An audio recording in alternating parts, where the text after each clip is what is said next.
Marten Cordial here, your favourite, leading, the flagship, literary, improvisational explorer of the fucking Webertubes. We're here to do what we always do, what we've been doing since the beginning of time. We're going to be writing wholly improvised stories, off the dome, fiction, the best stuff. And we got the voice modulator going. We've got the hardware disguising my real voice, because my real voice was so offensive to certain people that we had to modulate it, we had to sully it, we had to change it into something more pleasing. And you know, sometimes those kinds of sacrifices have to be made. Welcome, mostly Mosa, to the stream. Today we're gonna do what we should have been doing from the start. We're gonna be writing based on prompts, based on ideas. We're gonna be crowdsourcing, which is one of those newfangled internet things where you use the power of the multitudes to try and get an idea. So we're going to be asking Mosa and whoever else is watching to give some kind of a story idea that can serve as the seed that will grow into the next fucking epic. That's how Homer did it. You know how the Odyssey started? The Odyssey, little known fact, someone said to Homer, "Hey Homer, I think you should write a story about an angry Greek man who fights monsters and doesn't afraid of anything, and then goes on a massacre at the end to win his wife back from strangers." That's what someone said to Homer, and Homer was like, "I think you're onto something." And then he wrote about sirens, and he wrote about Troy. And you know what the original person said? The person who said that Homer should write the thing. He said, "Well, that wasn't really what I imagined at all. I'm not really into sirens or Troy. I don't like foreign adventures. I don't even like boats. Why did you have to make it about boats, Homer?" And Homer's like, "Well, sorry, that's just what happened. I felt I was feeling nautical, you know? I had that sort of maritime inclination, and that's why the Odyssey is what it is." Iliad, yeah, was pretty similar. Iliad, I barely knew her. That's what they say. So give us a prompt. Give us an idea. What kind of a story should we write? Should we write some kind of fantasy, sci-fi adventure? Should we write some kind of introspective, philometaphorical treatise? Or should we write a dry, factual account? Should we write a family drama? Should we write what we got? Where are we going? What direction are we taking? What's it gonna be? I mean, if left to my own devices, I'm probably gonna write I wrote a story about a man called Yamar who steals a penny farthing. A penny farthing from the reptilian overlords. Alright, we can work with that.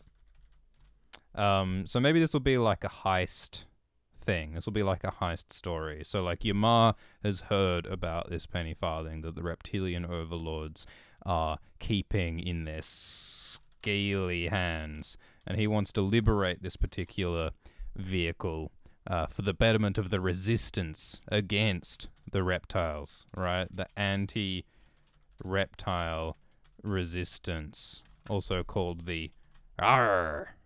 Alright, so it's about the Arr versus the reptile Illuminati. So this is in the broader context of some kind of conflict, some kind of intergalactic battle for our very souls is what's going on, and Yamar is embroiled in this conflict. Yamar might not actually be interested in the ideological battle itself. Maybe he's like a sort of a Bilbo Baggins, you could say, who's sort of dragged into the broader conflict for some reason or another. And he's sort of an outsider to the broader conflict, because I think that's a good idea for like a protagonist to be to be as ignorant as we are about a situation. Because when you start reading a story, you don't know the broader context. You don't know about the war between the Yarr and the reptiles. So maybe Yamar, like us, should not know all that, but get drawn into the conflict anyway. The conflict might be intergalactic, mostly Moses says. Maybe these reptiles are from an entirely different place. Star Wars has already been told, write a new story. Yes, this is not going to be a Star War. This is going to be infinitely more exciting than a Star War, because this is a it's a lizard war, you see, which is an entirely different beast. So I think we should start writing it. I think we know exactly where we're going. I think we've planned this thing out sufficiently. So I think first we need to establish Yamar as like a likable protagonist who we can relate to. So what's something that we can all relate to? Yamar takes a long. Is a draft a drink? Can you take a draft of a beverage? Otherwise, you have to say what, like not. That sounds bad. How do we articulate that? How do we articulate that Yamar is satisfiedly taking a drink after like a long hard day of work or something? Yamar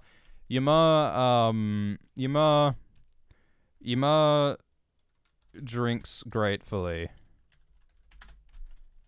from the canteen. The twin suns. We're going twin suns. We're going binary system here. The twin suns of Gattacon 6 have been characteristically hot lately.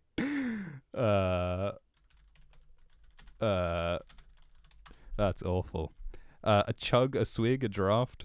Those are options. Yeah, twin suns, they're alright. They're a bit hack, aren't they? What with the Tatooine? Does Tatooine have twin suns, or does Tatooine have triple suns? We are getting... See, that's the problem. You try to write science fiction in space, and it just turns into Star Wars. It's a tricky balance. But they are dope. Alright. You know what? We're going to do something cooler than twin suns. The twin moons of Gattacon 6. Alright? So there's going to be like...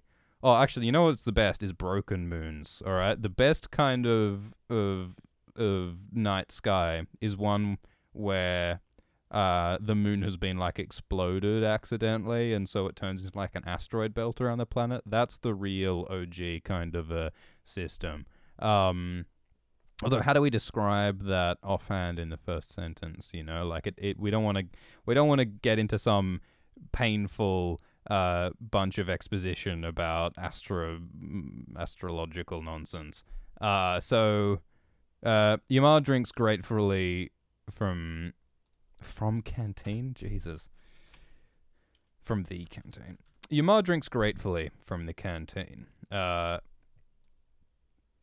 maybe it can be like a irregular day-night cycle somehow.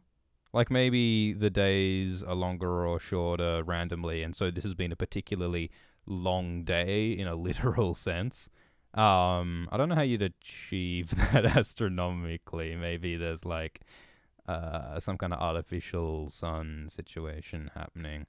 But look, that shouldn't be the focus.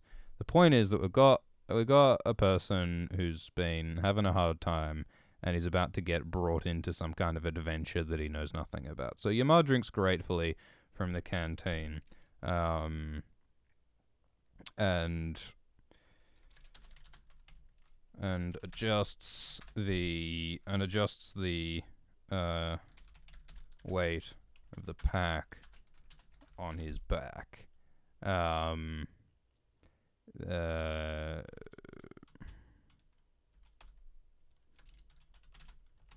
This is his least favorite. Like what kind of a job is? Alright, a cook. Yeah, that could work. Or maybe he could be like I think a good relatable protagonist should be like a few rungs down from the cook, perhaps. Like maybe he's like a dishwasher or like a server or something. Yamar drinks gratefully from the canteen. Well, I'm imagining some kind of like hard labor sort of thing, or maybe that's too much. He could be what's in the pack on his back. Well, I think he's carrying like building materials or something, maybe like some kind of like construction job sort of thing. Although it would be good, wouldn't it, if we could like contextualize his work in the context of like the reptile Illuminati. Like maybe he's like a laborer under the yoke of the reptile Illuminati, and so maybe he's got like a overseer who's like a lizard person. All right, so all right, how about this? So Yamar drinks gratefully from the canteen and adjusts the weight of the pack on his back. Need a hand with that, friend?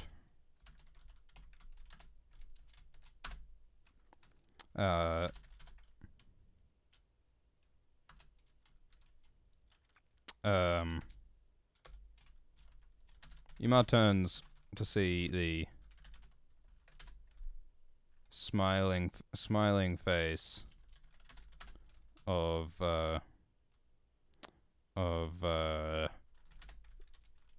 Rasha, the new worker at the plant.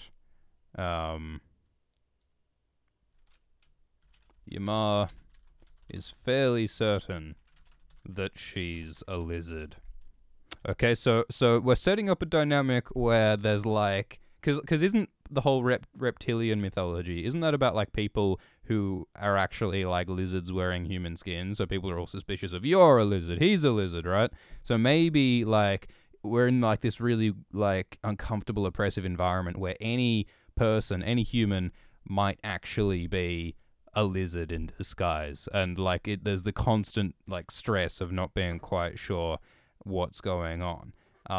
Maybe like the way the reptiles keep the resistance down is by like keeping everyone afraid in like a 1984 kind of way of like, you shouldn't rebel, the lizards are going to find out. Maybe we could do something like that. So Rasha is coming across trying to be all like helpful and nice, but maybe it's actually a lizard trying to ingratiate itself with Yamar. Maybe that's what's going on. Yamar drinks gratefully from the canteen and adjusts the weight of the pack on his back. That's a good idea, Mercer, that maybe Rasha isn't a lizard all along. So maybe after this encounter with Rasha, Yamar will go chat to someone else who's been like his friend forever, but they turn out to be a lizard, and it's like, holy shit, I've got it all wrong. And then Rasha helps Yamar into the anti-reptile resistance. Like maybe Rasha saves Yamar from his so-called friend, and then takes him to and so maybe that's like the crossing of the threshold, like when Yamar is forced out of his everyday life is from some kind of like brushed with the lizard authorities with the person he thought it was his friend, which then forces him to like, holy crap, I gotta like escape and hide and get away from the lizards because they're on to me. All right, so maybe Yamar has some kind of contraband, some kind of like item that's like restricted by the lizard authorities. And yeah, maybe what's going on with Rasha is that she pretends to. Yeah, the reason why she seems weird is because she's a rebel person. But it might even be a strategy of hers to try to seem like a lizard in order to avoid suspicions that she might be a rebel. Although you would think that the lizards would know who is and is not a lizard, right? I'm not sure. Yamar drinks gratefully from the canteen and adjusts the weight of the pack on his back. Actually, you know how you might tell who's a lizard is like lizards might like eat flies. They probably have like a long tongue or something, and maybe they just like occasionally like patumph, and grab a fly like a frog. All right, so Yamar drinks gratefully from the canteen and adjusts the weight of the pack on his back. Need a hand with that, friend? Yamar turns to the smiling face of Rasha, the new worker at the plant. Yamar is fairly certain that she's a lizard. She seems too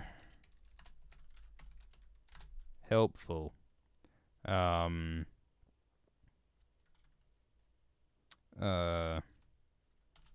neat. What are sort of lizard characteristics? Helpful. Too neat.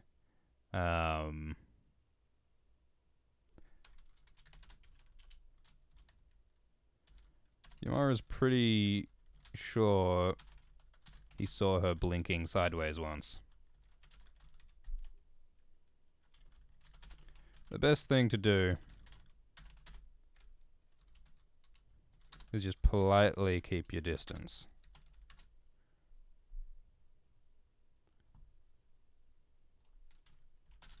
He knows the best thing to do is just politely keep his distance. Don't do anything suspicious. Just keep cool. And he'll be left alone.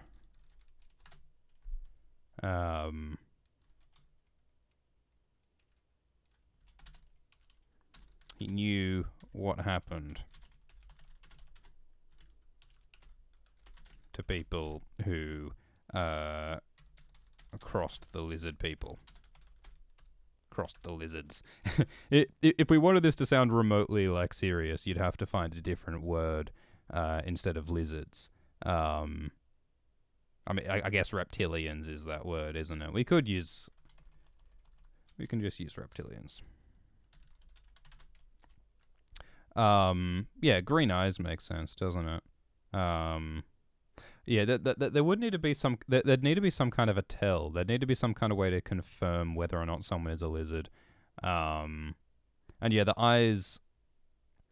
The eyes seem like a good feature. Yamar turns to see the smiling face of Rasha, the new worker at the plant. Yamar is fairly certain that she's a lizard. She seems too helpful, too neat. And Yamar is pretty sure he saw her blinking sideways once. The best thing to do is just politely keep his distance. Don't do anything suspicious, just keep cool and he'll be left alone. He knew what happened to people who crossed the reptilians.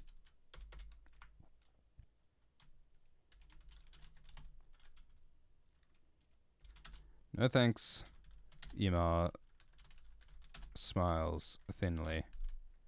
I'm alright.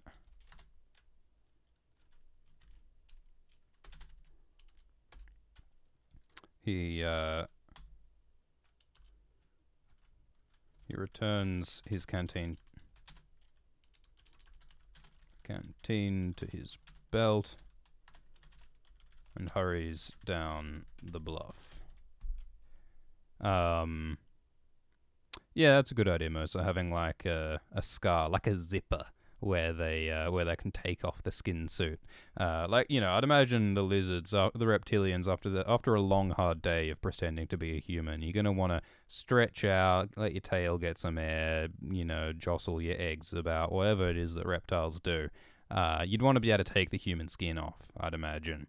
So yeah, a zipper or something makes sense. And yeah, maybe it would be like at the nape of the neck behind hair or something, or like lower back or something. That might be cool. Welcome, Adva. We're writing about lizards. Yamar drinks gratefully from the canteen and adjusts the weight of the pack on his back. There is a word for that, isn't it? There's backpack. I think we can say backpack. Need a hand with that, friend? Yamar turns to see the smiling face of Rasha, the new worker at the plant. Yamar is fairly certain that she's a lizard. She seems too helpful, too neat. Yamar is pretty sure he saw her blinking sideways once. The best thing to do is just politely keep his distance. Don't do anything suspicious, just keep cool and he'll be left alone. He knew what happened to people who crossed the reptilians. No thanks, Yamar smiles thinly. I'm alright. He returns the canteen to his belt and hurries down the bluff. In the valley below, dozens of maybe the laborers are building some kind of lizard installation. Maybe the reptiles are using human labor to develop some kind of facility. And maybe, you know what? Maybe that's how Yamar gets involved in the resistance against the lizards. Maybe Rasha is working to undermine or sabotage or destroy this lizard facility. So that's why she's infiltrated this construction site, and she's going to use Yamar in the plan to sabotage the facility. And when shit gets real, that's when he's going to have to flee with her. Adva says, by the well-known rules of reptilians, they can't lie when asked directly if they are reptilians. Or is it cops? I think it's specifically reptilian cops that works with. And only them, sadly. It would be too easy if Yamar could get away with it like that. In the valley below, dozens of laborers are mixing concrete, hammering nails, hauling tools and materials, and the shape of the facility is starting to emerge. None of the human laborers are told exactly what they're building. The reptiles give as little information as possible. Yamar knows there are several reptilians at the site at any time.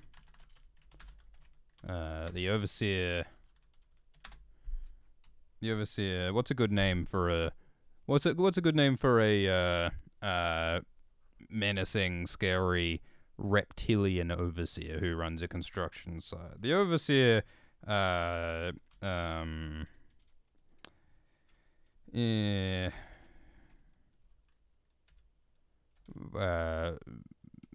Vimmerson. That's a bit silly. Druskov. That's just anti-Russian, isn't it?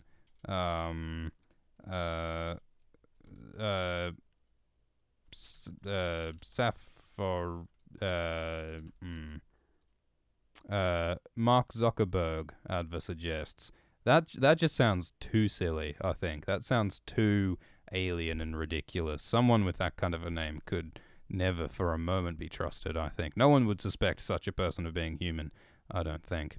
Mosa says, the reptiles keep expanding, and this takes resources away from humans. Maybe this facility is a lab to help lizards build weapons or incubate lizard babies.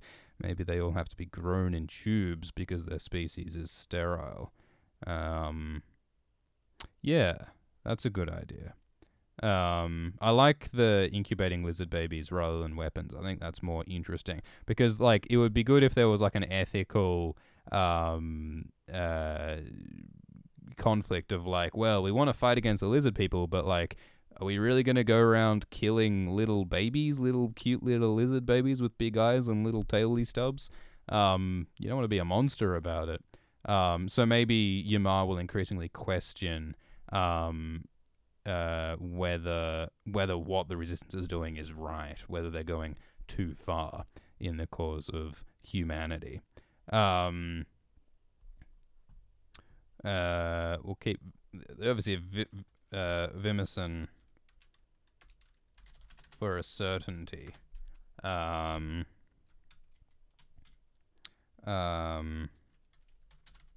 twins.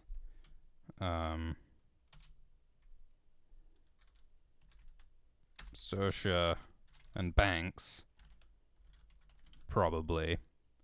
And this Rasher seems likely as well.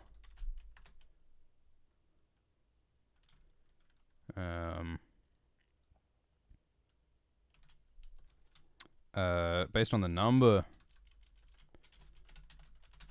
with this many reptiles around, the facility must be something important. The rumor going around is that it's some kind of... So what kind of world are we living in? Like, is this like a modern world, like a near modern 21st century sort of a world, or is this like a sci-fi far future sort of reality? I think the sort of sci-fi stuff does lend itself to the reptilian theme, but it might be cool to be close at least to like modern times, or you know, maybe Earth is like mostly like sort of just 2018 reality, but there are sci-fi elements that like the reptilians have recently like introduced to the world. Rasha tries to ask Yamar to hang out after work. He says he has plans with another friend, Secret Lizard. Yeah, I reckon Rasha will try to like talk to Yamar to try and sort of make him an ally in her plan, but he'll like brush her off, fearing that she's a lizard. Which will sort of stymie Rasha's plans, and then he'll go to his friend, and he'll say to his friend, "Oh, shit, man, this Rasha person, I'm pretty sure she's a lizard. She's trying to mess with me. I don't know what's going on. Help me out." And then somehow he learns that somehow he then reveals, you know, the contraband or the thing he's doing that's against the rules, which turns the lizard against him. And then he sort of flees and then gets caught up in Rasha's subterfuge. I think that makes sense. Yeah, the reptiles have like sci-fi shit, but the humans are just like the humans are just like regular 21st century humans. Although they probably like steal reptile tech and use it. In fact, maybe that's what's happening now. Maybe Rasha's plan is to steal reptile technology. And to use it in service of the human cause. Or maybe it's more about like information. Maybe it's about like trying to work out how the reptiles work. That could be interesting too. Because I think one of the interesting vibes here is that the humans don't understand the reptiles. And that's what's scary about them. The fact that they are unknown. What was that Doctor Who arc where Earth was invaded by a bunch of like floating orbs who are like these aliens that the Master has invited to Earth, and no one knows like what they are or where they're from, and then the twist reveal is that they're actually future humans from like the end of the universe, and there's like this horrifying twist where it's like, oh my god, the aliens is people, Soylent Green is people.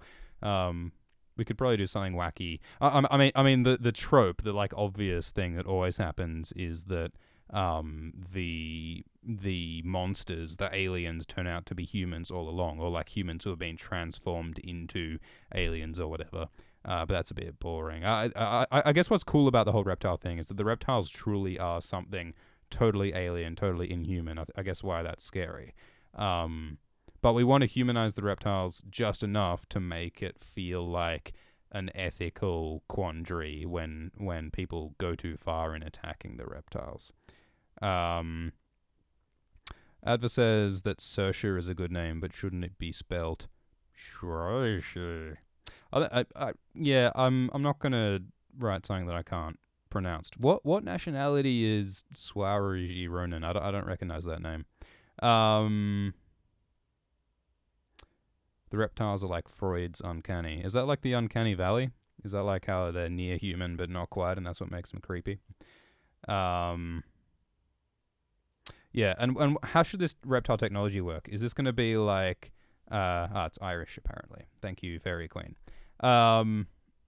Is this like biological technology, maybe? That's always cool with aliens when it's not like, you know, iPhones and guns. It's something like weird and biological for their technology. That might be cool. Mind control stuff. All right. Well, how about it's just like a transmitter? How about these reptiles building this facility as like a broadcast facility to send out their reptilian mind control rays? Because that's part of the whole reptilian conspiracy thing, isn't it? Like mind control stuff. So this facility that's being built is a broadcast mind control facility, and Rasha is trying to like steal like she can't sabotage it, but she wants to steal what's in it to at least find out what the reptiles are doing. And then they're going to go back to like the control room, the base, and then the resistance leaders are going to be like, oh my god, we've worked out what they're doing and it's terrible, it's horrible, they're controlling humans' minds or something, we've got to stop this. And then that'll be the drive behind the narrative. So let's do that. So this many reptiles around the facility must be something important. The rumor going around is it's some kind of broadcast station. The rumor going around is that it's some kind of broadcast station, which might explain the tall.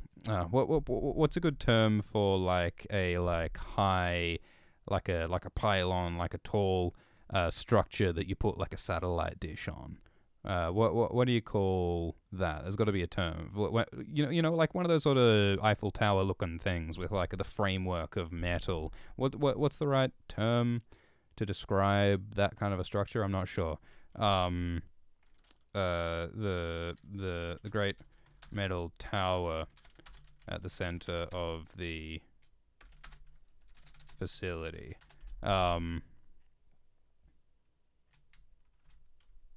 With this many reptiles around, the facility must be something important. And security is tight. The place is built like a fortress. Whatever it is. The rumor going around. Yeah, beacon, that's a good term. Oh, hey, Rhaegar. Tesla Tower. Isn't a Tesla Tower like some kind of lightning spitting sort of thing? I'm not sure. But yeah, beacon works. Which might explain the great... Oh, and I think it's important that Ymar like doesn't really want to get involved, but he gets dragged into it anyway. So the rumor going around is that it's some kind of broadcast station, which might explain the... well, yeah, let's just say the great white dish that arrived this morning.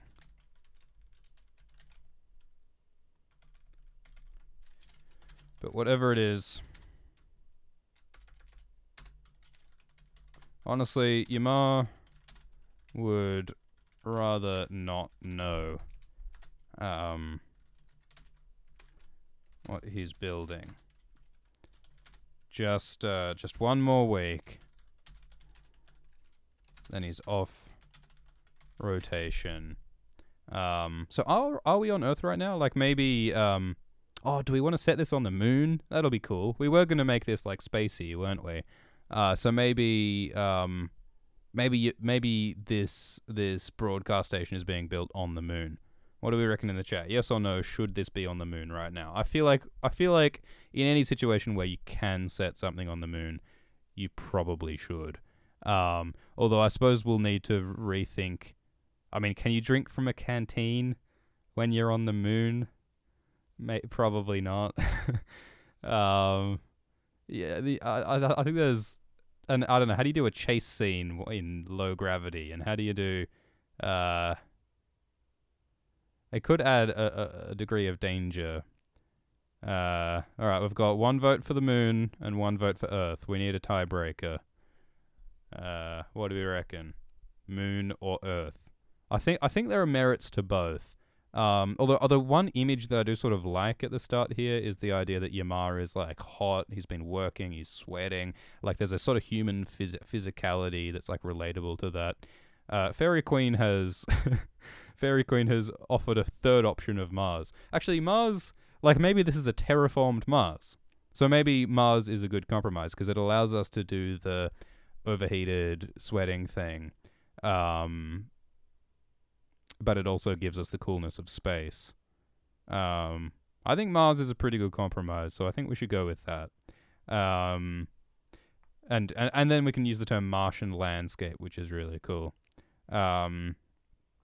Yeah, so yeah, I think this is like a shift thing, where you have to, the reptiles force people to go and work on Mars for a while, and then you get to go back home for a while.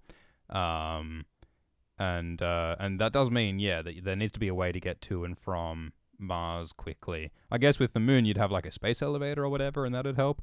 But getting from Mars back to Earth is a long way, right? Isn't that like months of travel?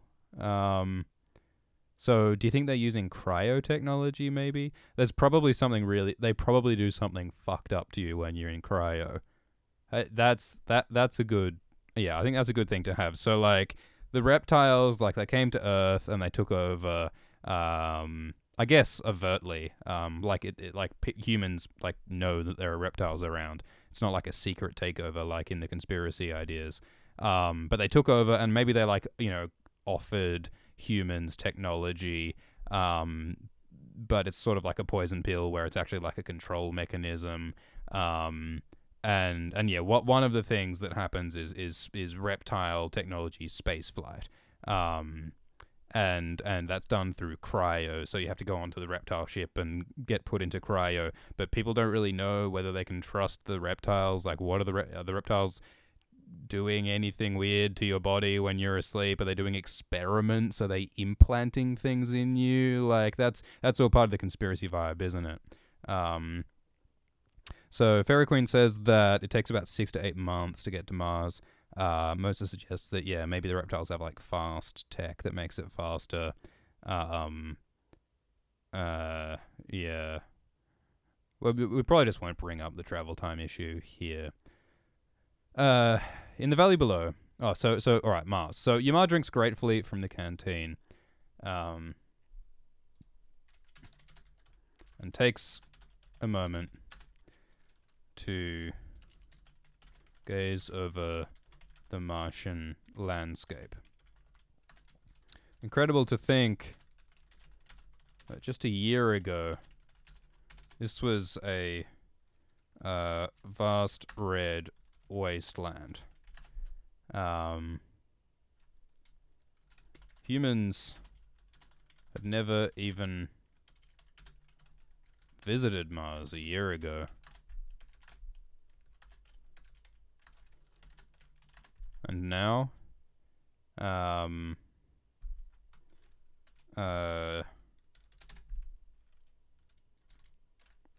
whole cities have sprouted from the Martian soil. The air is not only breathable, but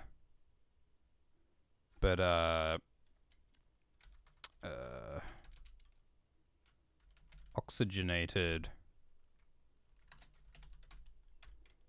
Now, well, I think it would be kind of fun to have the air like tinkered with, so that it maybe has like health benefits or differences compared to Earth air. Like if you made the air on Mars more oxygenated than Earth is, would that maybe have benefits if you were doing like physical labor or something? But maybe the reptilians have also put other things in the air that are maybe not good. G'day 3 spooked 5 me. What are the building materials for these cities? Are they local or brought from Earth?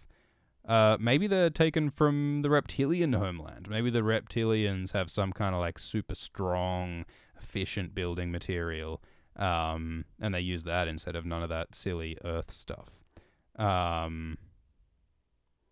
Yeah, well, yeah, there are oxygen bars, aren't there? So maybe if the air was too oxygenated, it would sort of mess with your head, and maybe that would be a good plot element. The fact that everyone's a bit like doped out when they're on Mars. And I can only imagine that it would help athletic performance, though, right? Wouldn't that be good to get more oxygen flowing in you? I'm not a doctor. I'm a writer. Alright, yeah, well, we won't get into the oxygenated thing here. Air is breathable. The sky blue. The sky would be blue if there was methane in the sky, if they changed the atmosphere, right? I'm assuming that the sky would be blue. What does the Martian sky look like now? Mosa says that it's hard to breathe in the air when you're up a mountain. But isn't that specifically because the air is thin when you're up a mountain because there's just less air? That's sort of a different issue, isn't it? I'm not sure. Alright. Yamar drinks gratefully from the canteen and takes a moment to gaze over the Martian landscape. Incredible to think that just a year ago, this was a vast red wasteland. Humans had never even visited Mars a year ago. And now, the Martian soil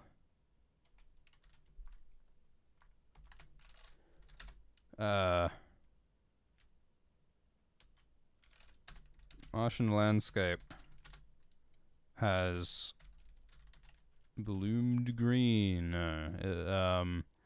Should we have foliage? Should we have like grasses and like, or I guess the reptilians wouldn't be all that. Like I think the reptilians want to use Mars for, you know, secretive reptile purposes. I don't think the reptiles necessarily want to turn Mars green and beautiful, but I'd like to have a moment of Yamar looking out and thinking that, wow, it actually is kind of beautiful here on Mars. But there's just like sort of that moment of appreciating the beauty before he gets sucked back into the realities of his labor. Incredible to think that just a year ago, this was a vast red wasteland. Humans had never even visited Mars a year ago. And now, the landscape. Yeah, not cities, but like,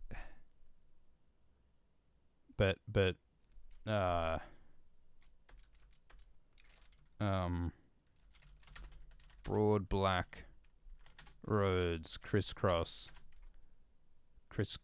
the red soil.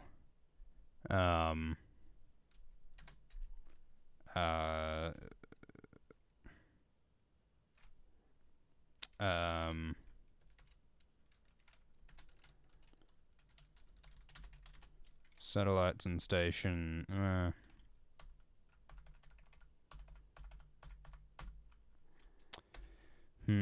Mercer suggests the red soil was darker. Lush purple and green foliage crowds around. Oh, welcome, Pepperan. We shall continue to cordial it up. We shall cordial it up, down, and in every direction. Broad black roads crisscross the red soil. Well,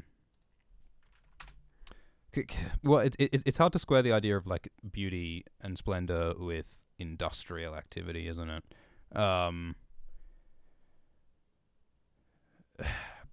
Broad black roads crisscross the red soil. Warehouses and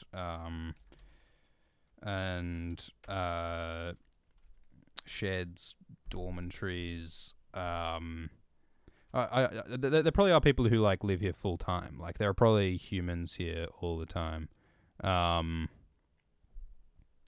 Fairy Queen points out that high oxygen millions of years ago made it possible for huge insects to exist. It would be cool if there were some huge insects running around on Mars that Yamar has to contend with. That would be entertaining.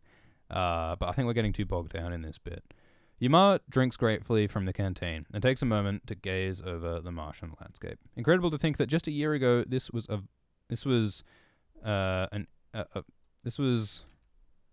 vast red wasteland. Humans had never even visited Mars a year ago, and now broad black roads crisscross the red soil.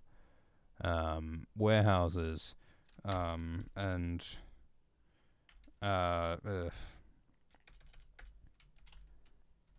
plazas and apartments, clusters of aluminium apartments around spacious plazas. God, we can't spell today, can we? Spacious aluminium. Clusters of aluminium apartments around spacious plazas dot the wide flat landscape. We're using landscape again. The air is not only breathable. The air is breathable and the sky blue.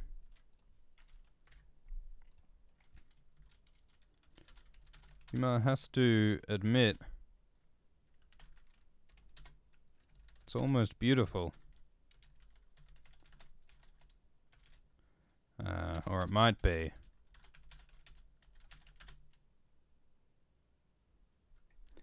Or it might be, if not for the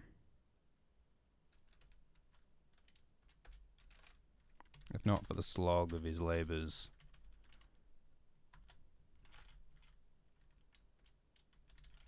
Yuma awkwardly adjusts the weight of his backpack.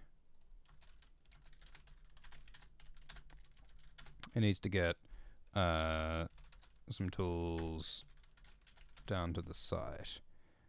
I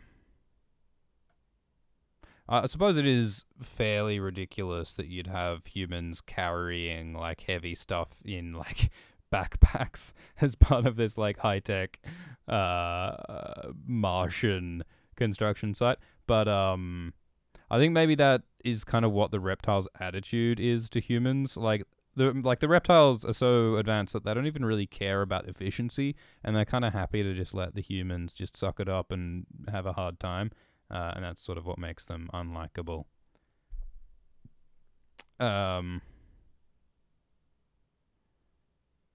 We've got a aluminum discussion, aluminium talk.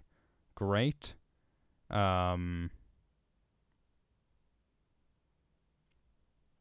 Yeah. So we could say that Mars could almost be beautiful if it weren't for the roads.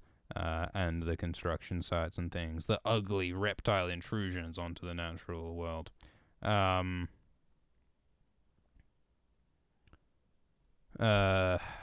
don't know, it's hard to phrase. We'll try and get to the action. We'll try and make stuff happen. Alright. Yamar drinks gratefully from the canteen and takes a moment to gaze over the Martian landscape. Incredible to think that just a year ago this was a vast red wasteland. Humans had never even visited Mars a year ago. And now, broad black roads crisscross the red soil. Clusters of aluminium apartments around spacious plazas dot the landscape.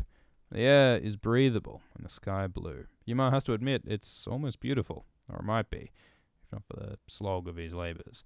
Yamar awkwardly adjusts the weight of his backpack. He needs to get some tools down to the site.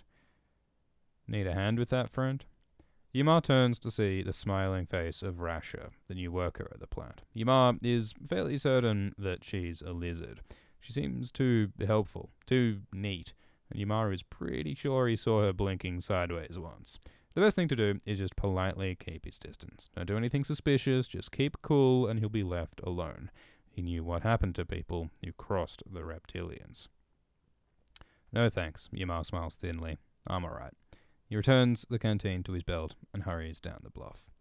In the valley below, dozens of laborers in yellow jumpsuits are working. Mixing concrete, hammering nails, hauling tools and materials.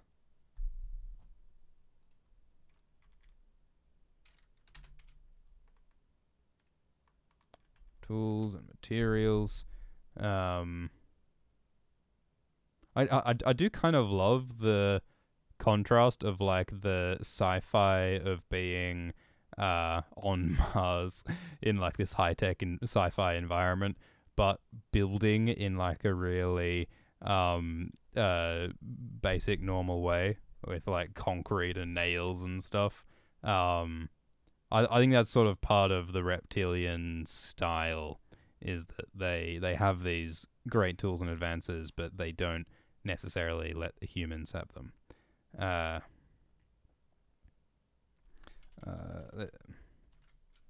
The crew's been here.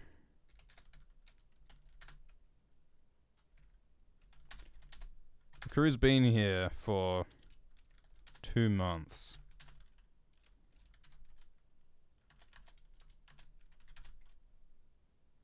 And none of them know exactly what they're building. None of the humans know exactly what they're building. The reptiles give as little information as possible. Ymar knows there are several lizards at the site at any time. The overseer Vimmerson for a certainty. The twins Sersha and Banks probably. And this Rasher is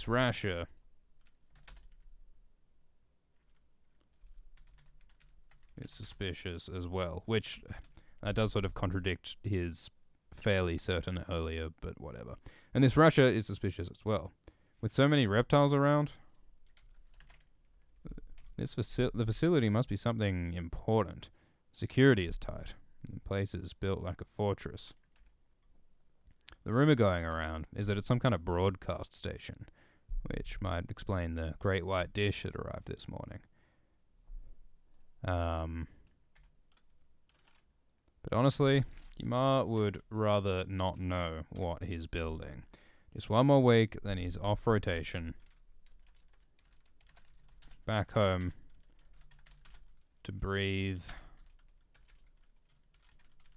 Earth air and see his family again. Should Ymar have a wife, family, kids, or is this a young guy? I mean, I guess usually the tropey thing is to have like a young man, but we could have someone older. We can do whatever. But honestly, Ymar would rather not know what he's building. Just one more week, then he's off rotation back home to breathe Earth air, and see his family again. He lives in a small apartment on the coast. In the summers, he and cousin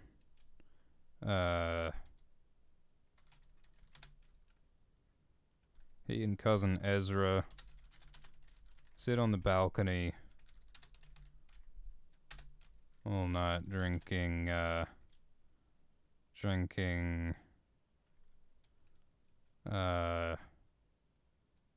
what's a good cocktail that has mango in it?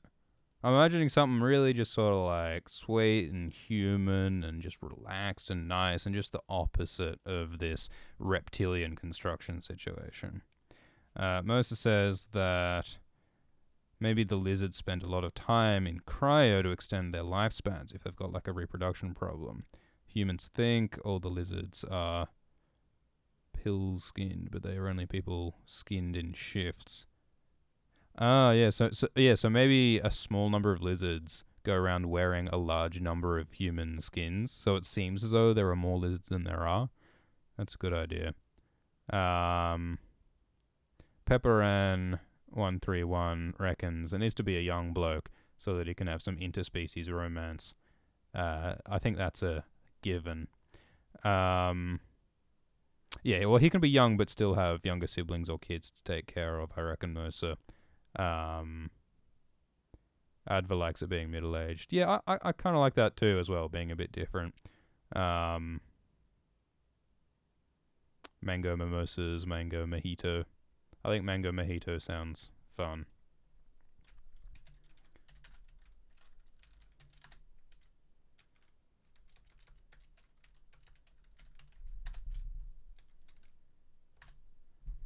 He lives in a small apartment on the coast. Summers, we can leave which coast, non-specific, I think. Summers, he and cousin Ezra sit on the balcony all night, drinking mango mojitos, and talking shit.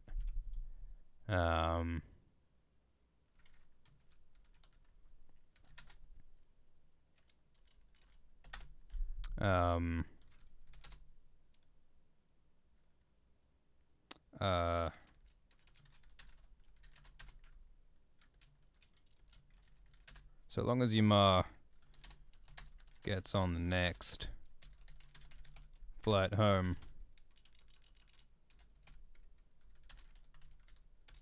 you'll catch the last. You'll catch the last of this summer. Autumn, at least. Yeah, smoking's good, actually. I think that captures a feel of let's make him addicted to smoking. Let's make the counterfeit, the what's it? The contraband, rather, that Yamar gets caught for is smoking, because he's like smuggled some cigarettes, or he's bought some cigarettes, and yeah, the lizards hate the smoking because it gets all up in their lizardy gills. So the lizards object to the smoking, and they've banned it, and the punishments are harsh, and that's how he gets in trouble. Yeah, that's a good idea. So long as Yamar gets on the next flight home, he'll catch the last of this summer. Autumn, at least.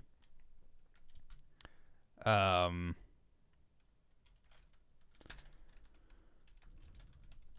dropping the tools at the, I don't know, the depot, Yamar hurries to the break area.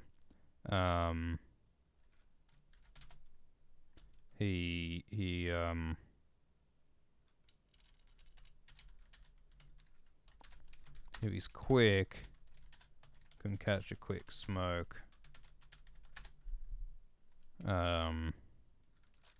For the afternoon shift.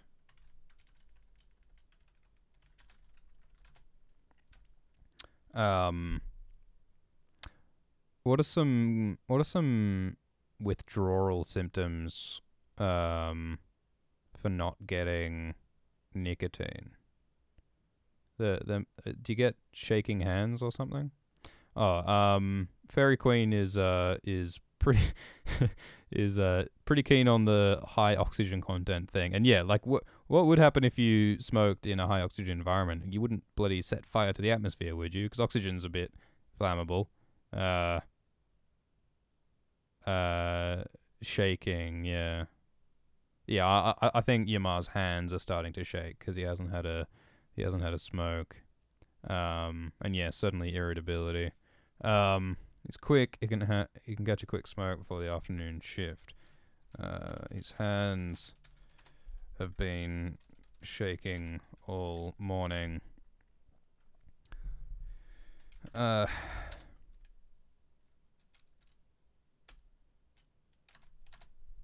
Quick, he can catch a quick smoke before the afternoon shift. His hands have been shaking all morning.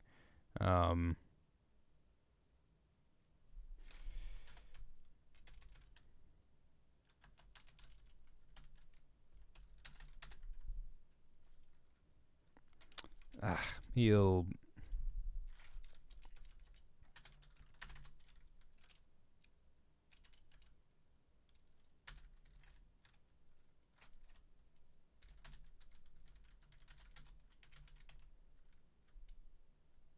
Hands have been shaking all morning.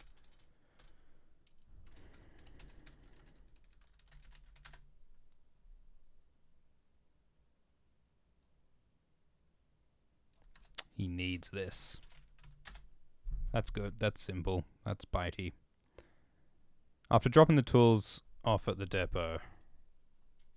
After dropping off the tools at the depot, Yamar hurries to the break area. If he's quick, he can catch a quick smoke before the afternoon shift. His hands have been shaking all morning. He needs this.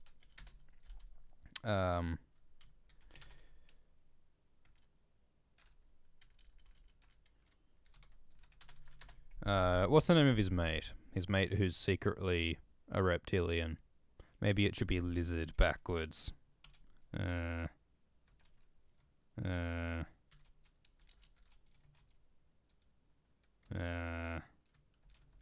Drazil! Maybe he should be called Drazil. Because he's a secretly a lizard. That's really stupid. Or maybe we could just play with it so it's a little more subtle. So, you know, it could be like Drasil. Dracilla. Drasil.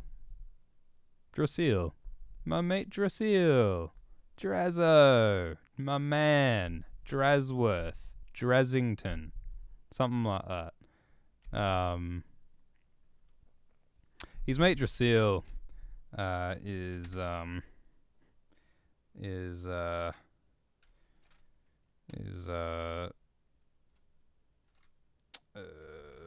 devouring some ramen at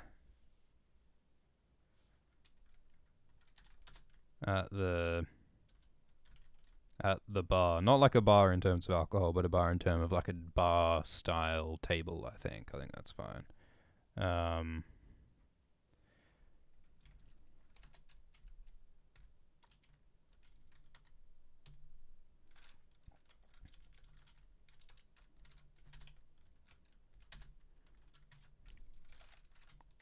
What's up, Draz? Imar grins.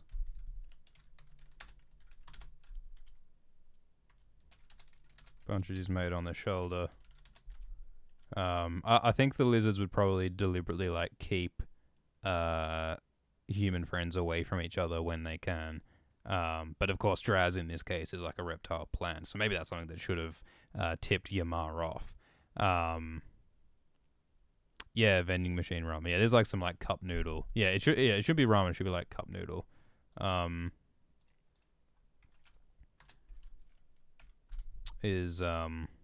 Although I guess the fact that he's a reptile might like reptiles would have different eating habits than humans, right? So I wonder if somehow the food that Draz eats is like a giveaway for his reptilian nature. Oh, you know what the twist could be? Like maybe at the end, holy shit, Yamar was a lizard person all along. Ooh, or like maybe Yamar is like the result of some kind of like hybridization experiment where the lizards are trying to, like, if their problem is reproduction, maybe part of the solution for them is that the reptiles develop half humans, half reptiles. And maybe Yamar is the consequence of that. Or maybe like someone in the story is a consequence of that. Or maybe that's even the secret that they take from this facility, even. Yeah, maybe Draz only ever eats one it's the lizard flavor of ramen. It's the insect flavor. How strange that Dramar only likes the blowfly flavor of ramen. Or when like a fly lands in his ramen, he just eats it anyway, or something. That's pretty silly though. Although this is also all right. After dropping off the tools at the depot, Yamar hurries to the break area. If he's quick, he can catch a quick smoke before the afternoon shift. His hands has been smoking all morning. He needs this. His mate Drasil is devouring some ramen. Devouring a cup noodle at the bar. Reggae missed the start. Well, we don't know much about what's happening, but basically, there's some kind of human construction party building a facility. The rumor is that it's some kind of like a broadcast facility, that the reptiles have some kind of evil plan to broadcast mind beam waves or something. And this character Rasha, Yamar thinks that she's a lizard person wearing a human skin, but she's actually part of the human anti-reptile resistance, the R, who are opposed to the reptile Illuminati. And Yamar is about to get caught up in her plan, is what's about to happen. Pepperan says, remember that it can't get too cold up there on Mars, otherwise all the lizards would just freeze motion and fall over. Yeah, that's right. Reptiles want heat, don't they? What with the cold blood. So maybe they make Mars uncomfortably hot. And so it's really uncomfortable for the humans. Yuma has to admit, it's almost beautiful. But that's hard to appreciate in the sweltering heat.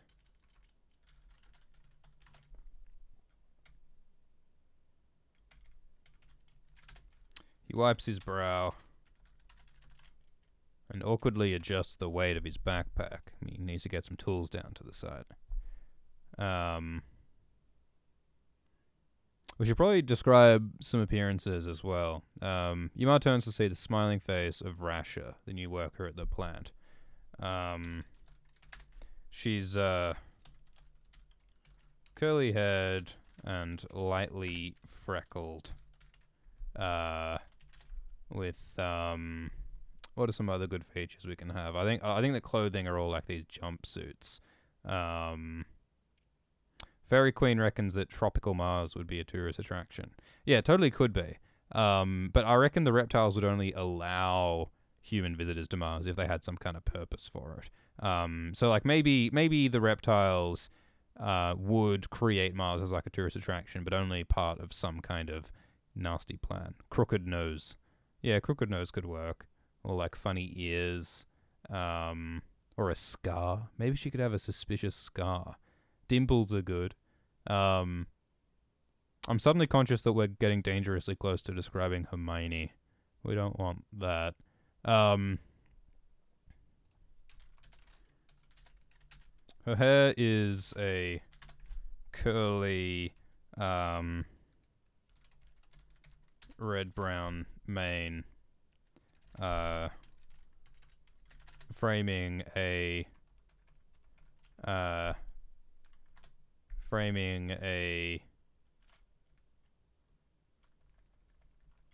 lightly freckled cheeks and a button nose. That's the term for like a little cute nose in it. Although it sounds a bit too sort of cutesy, I think. Yeah, we could say like a slightly crooked nose, maybe. Or a large nose, even. Her hair. It's a better term for red-brown, isn't there? Like some kind of burgundy shit, like or auburn. What exactly is auburn? Let me. Auburn is auburn color. Is auburn the right what I'm thinking? Yeah, auburn. I'm thinking auburn. I reckon curly auburn hair.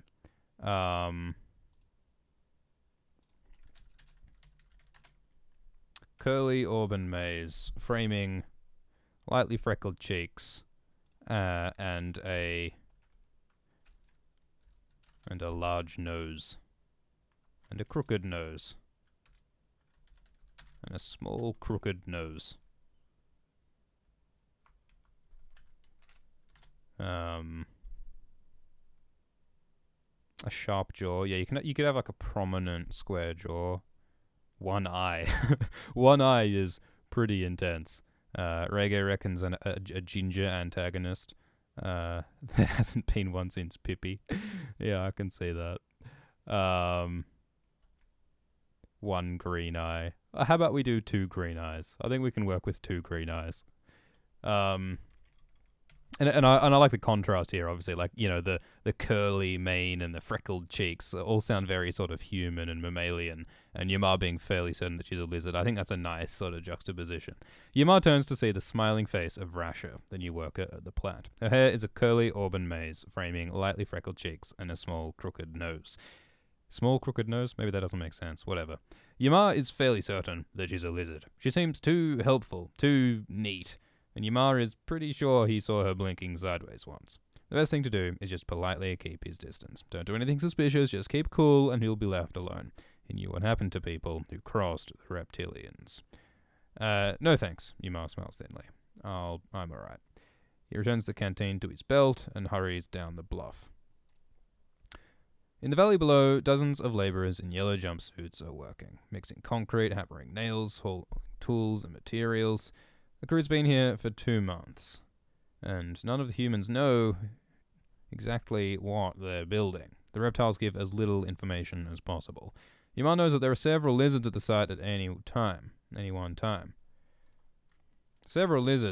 Knows there are several lizards at the site. The overseer Vimmerson for a certainty, the twins Sersha and Banks probably, and this Rasha. It's very suspicious as well. With so many reptiles around, this facility must be something important. Security is tight. The place is built like a fortress. The rumor going around is that it's some kind of broadcast station, which might explain the great white dish that arrived this morning. But honestly, Yamar would rather not know what is building. Just 1 more week, then he's off rotation, back home to breathe earth air and see his family again. He lives in a small apartment on the coast. In the summers, he and cousin Ezra sit on the balcony all night, drinking mojitos and talking shit. So long as Yamar gets on the next flight home, he'll catch the last of this summer. Autumn, at least. I think that's a nice sort of longing, sort of wistful thing. After dropping off the tools at the depot, Yamar hurries to the break area. If he's quick, he can catch a quick smoke before the afternoon shift. His hands have been shaking all morning. He needs this. His mate Drasil is devouring a cup noodle at the bar. What's up, Dras? Yamar grins, punches his mate on the shoulder.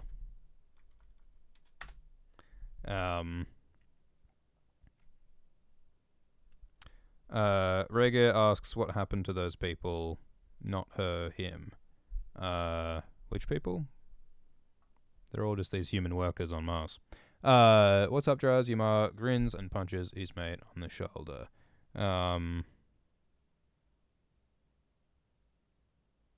If he's fast, so you don't use quick twice in one sentence.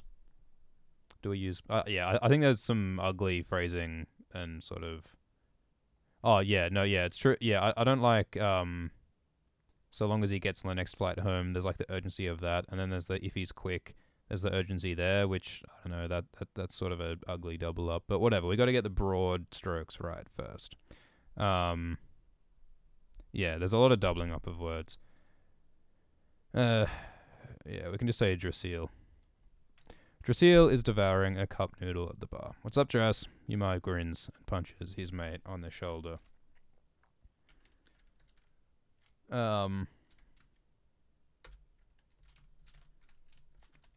Hey.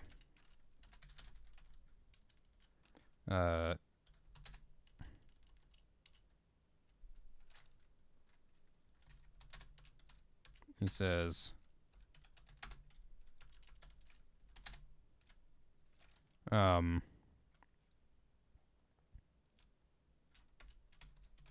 slurping from the steaming polystyrene. Oh, yeah, so Rhaegar asked what happened to the people who crossed the lizards. Yeah, well, I think we leave it, yeah, like Moses says, I think we deliberately leave it open-ended and scary. I don't think Yamar actually really knows what happens to those people, but something bad, presumably. Or maybe the presumption is that they get killed and lizards take their skin. I mean, I assume that's where the human skins are coming from. I don't know.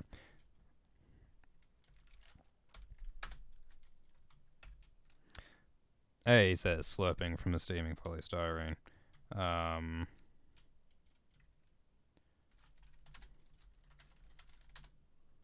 What shift you got today? I've been hauling bricks all day. It wouldn't be made of bricks, would it? I've been hauling girders all day. You winces.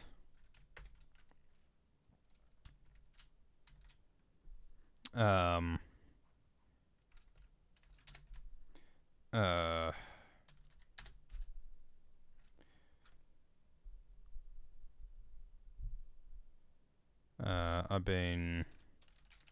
So what's Yamar doing? He was like delivering tools earlier, but what's the main thing he's been doing? Oh no, I've been on transport. I don't know what that means. I've been on transport.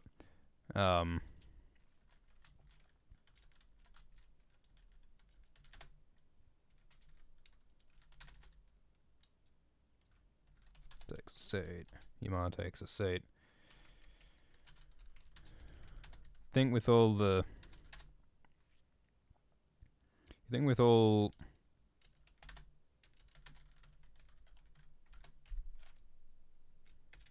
You think with all this technology...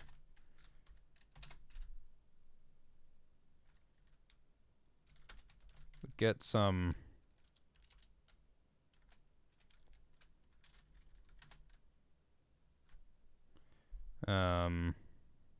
Yeah, mixing concrete, wiring, piping. Yeah, that all makes sense, I think. I wonder if the lizards would allow the humans to do that kind of like technical work though. Wiring and stuff. I'd expect that the lizards would want anything like sort of technical or tricky to be handled by them. Drasil was hailing Teflon. I don't know what that means. Hey, he says, slurping from the steaming polystyrene. What shift you got today? I've been hauling girders. He winces. I've been on transport. You might take a seat. You'd think with all this technology we'd get some better way of moving tools than fucking backpacks. Josh shrugs. So, you know, I think hauling. Yeah, that's a good point. That's way better, Musa. Hauling tools. Oh, hauling. We've already got that. All right. Hauling Teflon. Oh, so Musa, do you reckon that the buildings would be built of Teflon? Is that a thing? Can you build buildings out of Teflon? I thought that was non-stick stuff. That. Oh, is Teflon actually what this whole saucepan is made of? Ah. Oh, let me Google what Teflon is. See, we're learning things. Teflon is... It's a high molecular weight compound consisting wholly of carbon and fluorine. Is it the actual, like, material, though, or is it just like a coating? I thought it was just a coating. It's hydrophobic. It's used as a coating. Yeah, so how do you build a building out of Teflon? That's a mystery to me. Alright.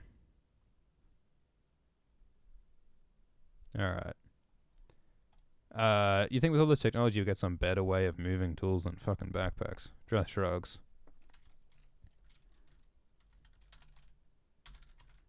Probably some reason.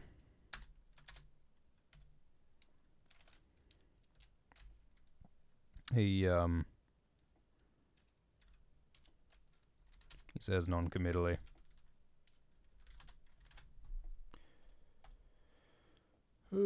Commit. Committally? How do you spell this shit, man? Is that not a word? Committally. People say that. Oh, whatever. Probably some reason he says non-committally. And gets back to his noodles.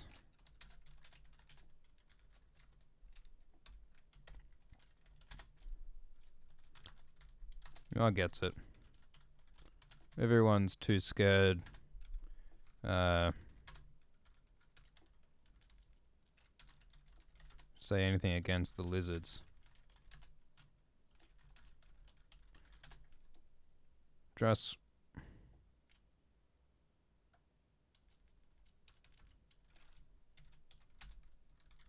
There's no one around.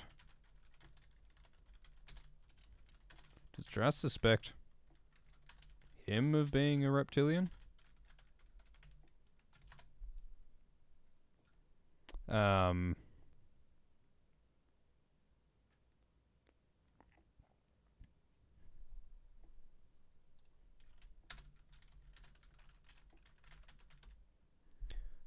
Ymar understands. Everyone's too scared to say anything against the lizards, but there's no one around. Does Drass suspect him of being a reptilian?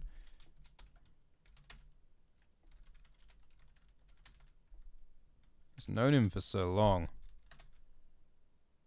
So I think what we're trying to get across is that the whole reptilian system of like secretly having lizards, it undermines human relationships, because even with people who've been like friends for ages, there's still like this suspicion that like maybe you're actually a lizard all along, and that paranoia infects and corrupts human relationships, I think. Non-committally, do we need to get rid of the hyphen? Is that it? Oh, you're a wizard, Adver. That is how you do non-committally. If you can do something non-committally, though, you'd think you could do it committally. Why is that? I mean, come on. Why is that not also a word? But whatever. Ymar gets it. Everyone's too scared to say anything against the lizards, but there's no one around. Does Draz suspect him of being a reptilian? He's known him for so long. Suspicion hurts.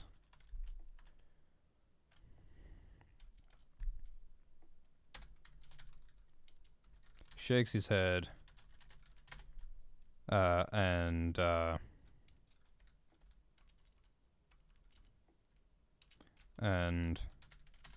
enters the broom closet. The bathroom stall. He shakes his head and enters the bathroom. Locks the cubicle door. And carefully extracts a cigarette from the lining of his jumpsuit. He had to trade a week of I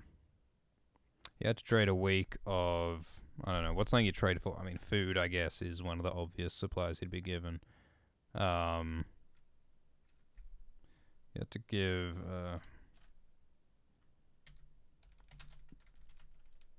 well, it could even be alcohol. Like maybe the lizards would give the humans alcohol as a way of just sort of keeping them happy and under control.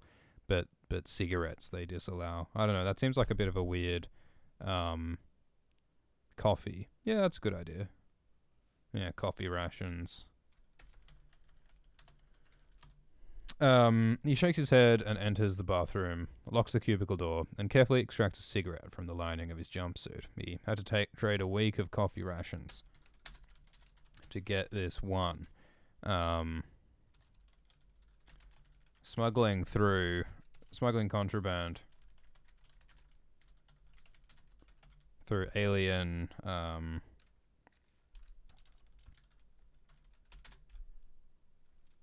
through reptile customs, reptile ships.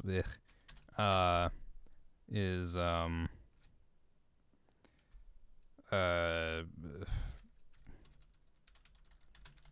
to mention dangerous. Man, these are really boring words. I don't know. We haven't got much flavorful writing happening at the moment, but whatever. He had to trade a week of coffee rations to get just this one. Smuggling contraband through reptilian ships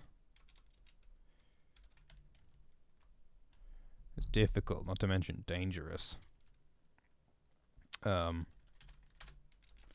Tries not to think about where this cigarette might have been secreted during the long cryo flight. But perilous. Yeah, that's a better one, Adver.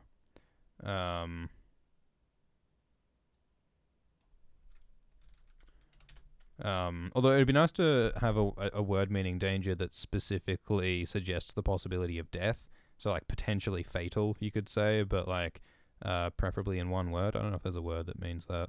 Fairy Queen suggests the aliens should just give the humans weed because they'd just be more chill. They should just pump it into the atmosphere. Just put THC right into the air. Keep everyone super cool. But maybe not effective construction workers. Not sure.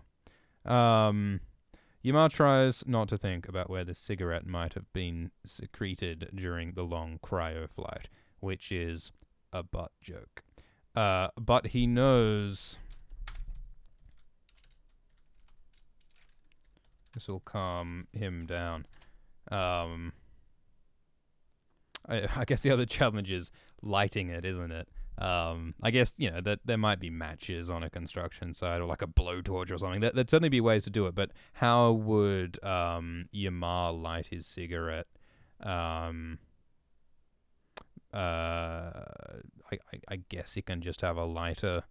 I don't know how you'd sort of justify having the lighter, but whatever.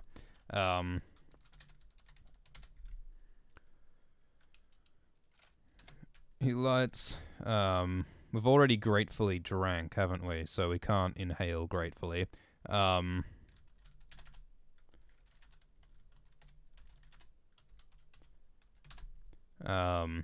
lights, takes a long drag, and slumps down on the seat. His whole body aches.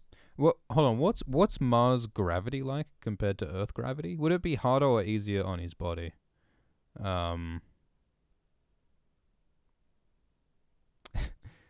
Pepper Ann suggests that Yamar has a secret lighter that looks like lipstick. That's an interesting thought. Mosa suggests that the reptilians let humans have candles for religion. Yeah, I mean, how would the reptiles relate to religion? Would they try to outlaw it as like some kind of human blasphemy that distracts from the glory of lizard kind? Or would they allow the humans' religion, thinking that it'll just keep them pacified and who even cares? I guess I do think the latter, because the reptilians here do seem to take the attitude of, like, fuck the humans, we don't really need to worry about what they're up to. We can just ignore them. So either way could work, but yeah, there is something interesting there.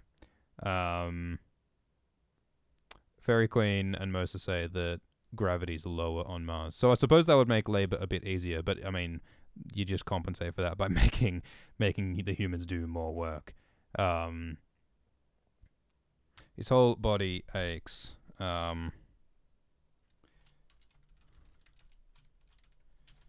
It's always a pain adjusting to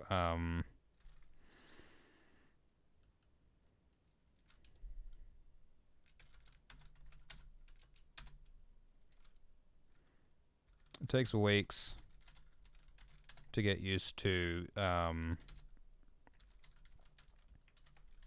conditions of another planet. Time you're adjusted. Sent home again. The reptiles.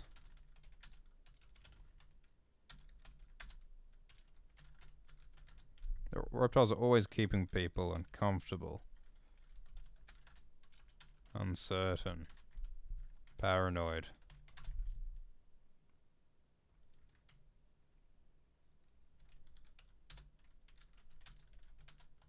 You never know who to trust.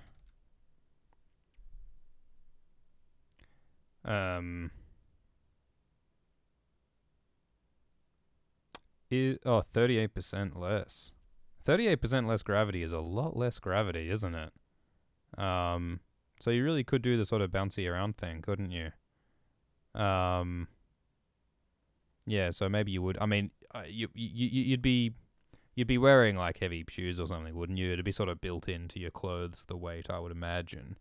And I bet the reptiles have some kind of like super dense material that they could like fit a lot of weight into a small area. So I'd imagine that you'd have just like really heavy shoes, rather than a backpack necessarily. All right, but anyway, so Yamar is in the bathroom having a smoke, and he's about to get caught out by a giraffes. Um, um,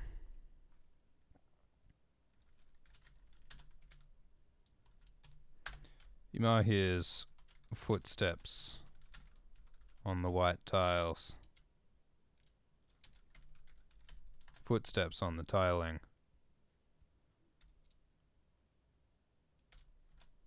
Yamar hears footsteps on the tiling.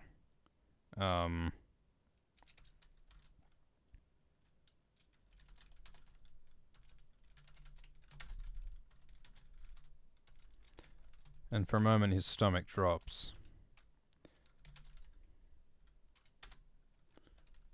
The lizards find him smoking.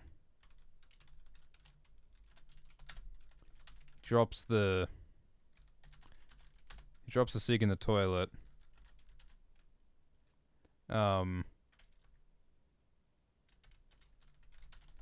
He stands to drop cig in the toilet.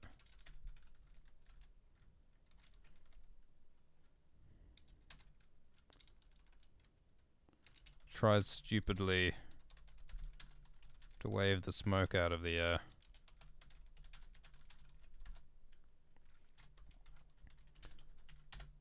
That you, Yamar?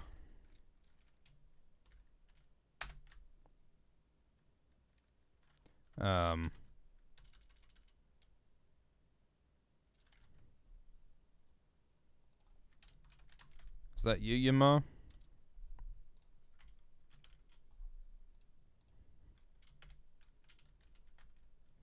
Oh, Yamar,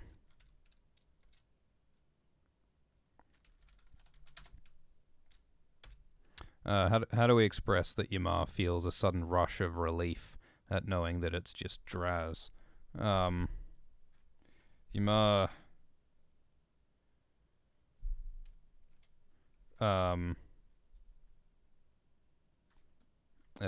yeah, Yamar is relieved. Jesus, that's such a boring way to say that. Whatever. Yamar is relieved. Yeah, mate. He almost laughs with the relief.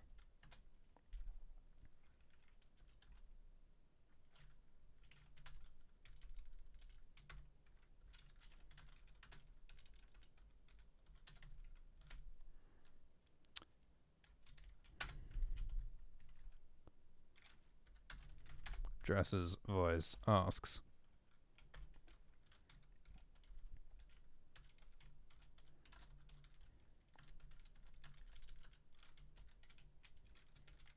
just the stall door opens. The stall door opens. Yamar stands with a shock. Well, he's already standing, isn't he? And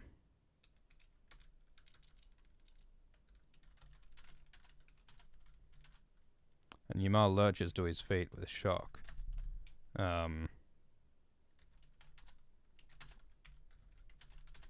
Dras has pulled the stall door clean off.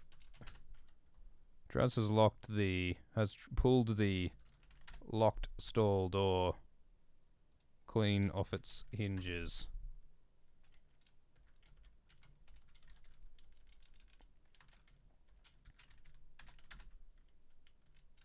What?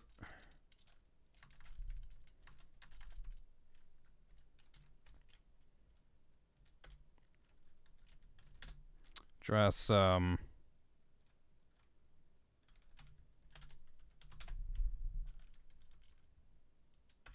The stall door opens. Stall door opens, and Yamal lurches to his feet with shock. Draz has pulled the locked stall door clean off its hinges. Door clean off its hinges. What? Draz opens his mouth too wide and hisses. Oh shit. He's one of them. That's a good way to end a chapter, I think. That's a good way to end a session. We've had the moment, we've had the revelation.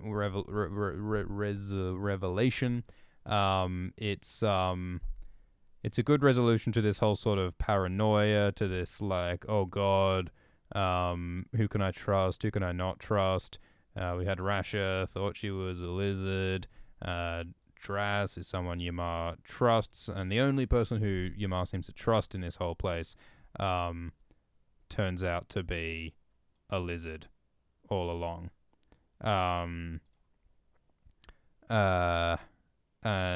I think what's about to happen is that I think Rasha is going to save Yamar somehow with a distraction or some way to keep Draz busy, and then Yamar and Rasha are going to flee, and Yamar is going to get implicated in her theft of the broadcast data or whatever it is, and then he's going to be brought into the adventure. I think that's what's happening.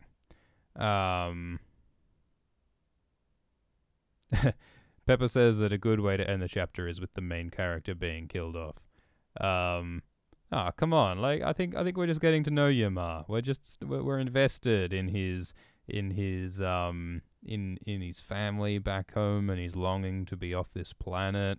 I think we're sticking with Yamar for at least a little longer. Yeah. So I think Rasha is not a lizard. Rasha is the red herring. Rasha is actually secretly part of the human resistance. She's gonna drag Yamar into some kind of grander adventure. Alright, so let's end this with a reading of what we've got so far. I think we should do that at the end of every episode. Yamar drinks gratefully from the canteen and takes a moment to gaze over the Martian landscape. Incredible to think that just a year ago, this was a vast red wasteland. Humans had never even visited Mars a year ago, but now, broad black roads crisscross the red soil. Clusters of aluminium apartments around spacious plazas dot the landscape.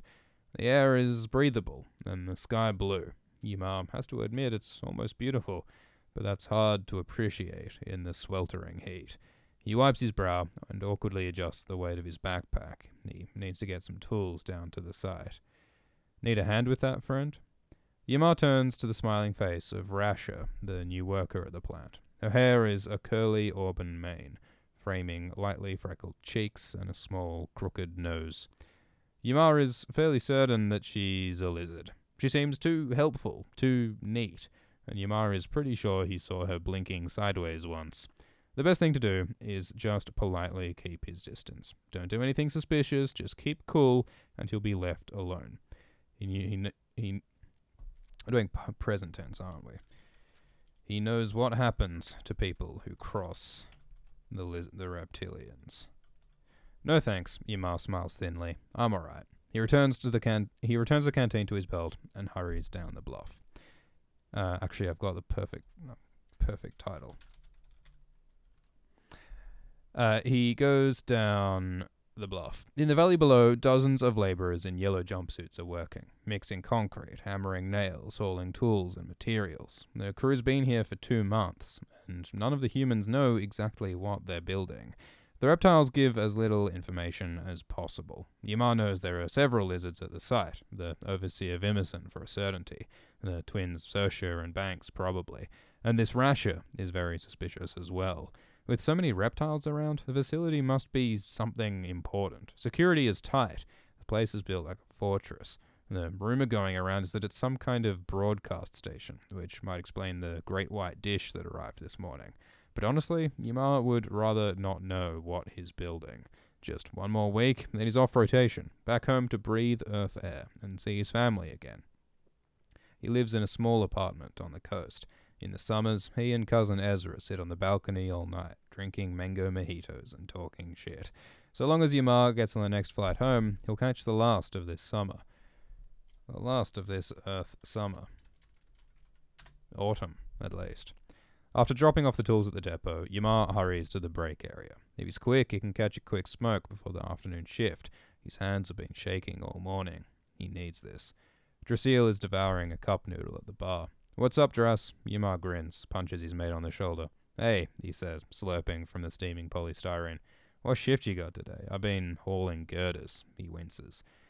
"I've been on transport." Ymar takes a seat. "You'd think with all this technology we'd get some better way of moving tools than fucking backpacks." Dras shrugs. "Probably some reason," he says non-committally, and gets back to his noodles. Ymar leaves him to it. Ymar gets it. Everyone's too scared to say anything against the lizards, but there's no one around. Does Dras suspect him of being a reptilian? He's known him for so long, and suspicion hurts. He shakes his head and enters the bathroom, locks the cubicle door, and carefully extracts a cigarette from the lining of his jumpsuit. He had to trade a week of coffee rations to get just this one. Smuggling contraband through reptilian ships is difficult, not to mention perilous. Ymar tries not to think about where the cigarette might have been secreted during the long cryo flight, but he knows this will calm him down. He lights, takes a long drag, and slumps down on the seat. His whole body aches. It takes weeks to get used to the altered conditions of another planet, and by the time you're adjusted, you're sent home again. The reptiles are always keeping people uncomfortable, uncertain, paranoid. You never know who to trust. Ymar hears footsteps on the tiling, and for a moment his stomach drops. If the lizards find him smoking, he stands to drop the cig in the toilet, tries stupidly to wave the smoke out of the air. When, "Is that you, Ymar?" "Yeah, mate." He almost laughs with the relief. "What are you doing?" Draz's voice asks. "Oh, just, the stall door opens, and Ymar lurches to his feet with shock. Draz has pulled the locked door clean off its hinges. "What? Draz opens his mouth too wide and hisses. Oh shit, he's one of them. So I think there's a lot wrong with it. I mean, yeah, this whole description, I don't know, the whole sort of beauty versus industry sort of theme needs to be sort of sorted out. I think the introduction of Russia is fine. The laborers thing, I think we could give a lot more sort of texture and description to sort of what's going on here. I'd like to see, you know, like chain link fences and like security stations where the reptiles are sort of managing the humans in some sort of inhumane, unpleasant way. We need to learn a little bit more about, like, there needs to be much better description of this facility. I think it would be much better if we could describe this facility in a way that makes it seem really ominous and mysterious, and in a way that really gets people invested in the mystery. Better would be good.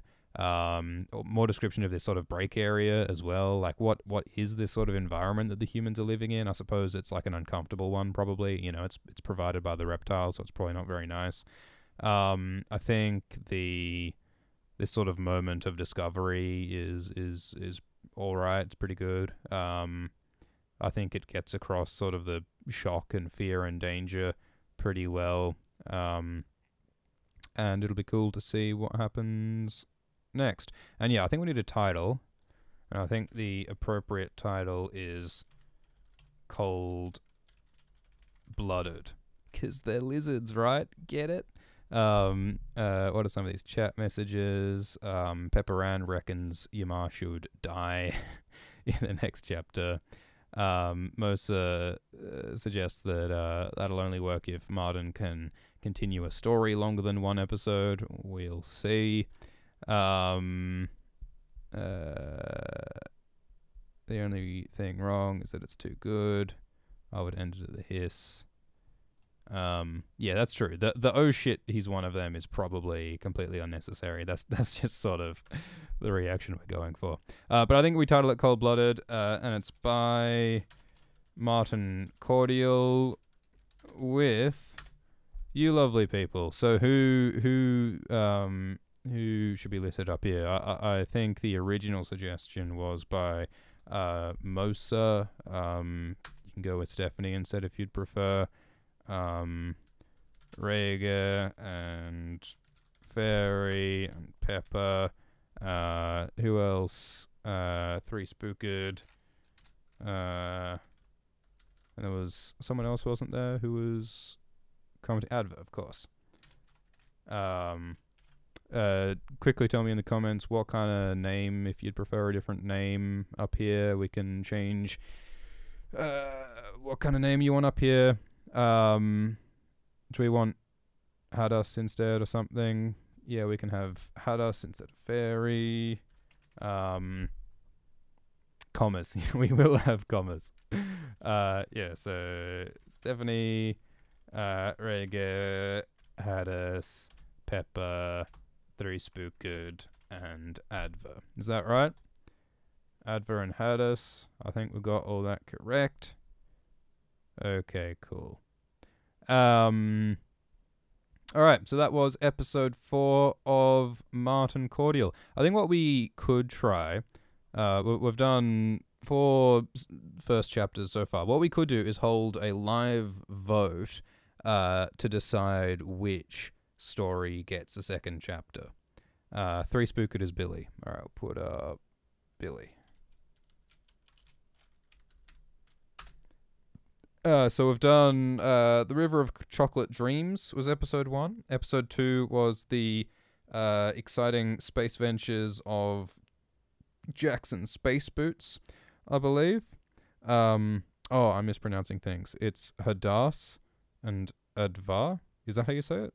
It's not Hadas, it's Hadas, if the emphasis is on the second syllable. And Advar, emphasis on the second symbol. So, Advar? Is that correct? Sorry for mispronouncing. But we've done River of Chocolate Dreams, Space Ventures, Gastrol, and now Cold Blooded.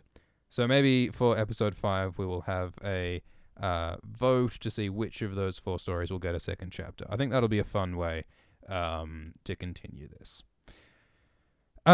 So yeah, tune in next time to the next thrilling, exciting adventure of Marten Cordial. And that's a good idea, Pepper. Maybe we could have some kind of a crossover. Maybe Jackson Space Boots exists in the same universe as this cold-blooded reptilian story. That would be cool. I think, strictly speaking, the humans in this reptilian story don't have I think the worlds are a bit different. Like in Jackson Space Boots, like it's like human-led space exploration as opposed to like reptile-controlled. But you could find some way to make overlap. I think that'd be possible. Twitter, yeah. Sorry, it's hard to check Twitter because you don't get like notifications and there's random crap in there. So Twitter's not the best. Although I suppose for Marten Cordial, Twitter probably is the best way to contact, so I'll try and keep an eye on Twitter. The Marten Cinematic Universe, I think that has a nice ring to it. They'll make a movie series. The biggest movies in the world will be the MCU. It's the MCU, like the Marvel Cinematic Universe it's the Marten Cordial Cinematic Universe. Most centered drawing. That sounds exciting. I'll have to check it out. Okay, but it is time to wrap this up. Thank you all for participating in episode 4 of Marten Cordial, Cold Blooded. We will do this again another time. Have lovely weeks. Remember to have your vitamins or your vitamins. And see you all next time. Bye.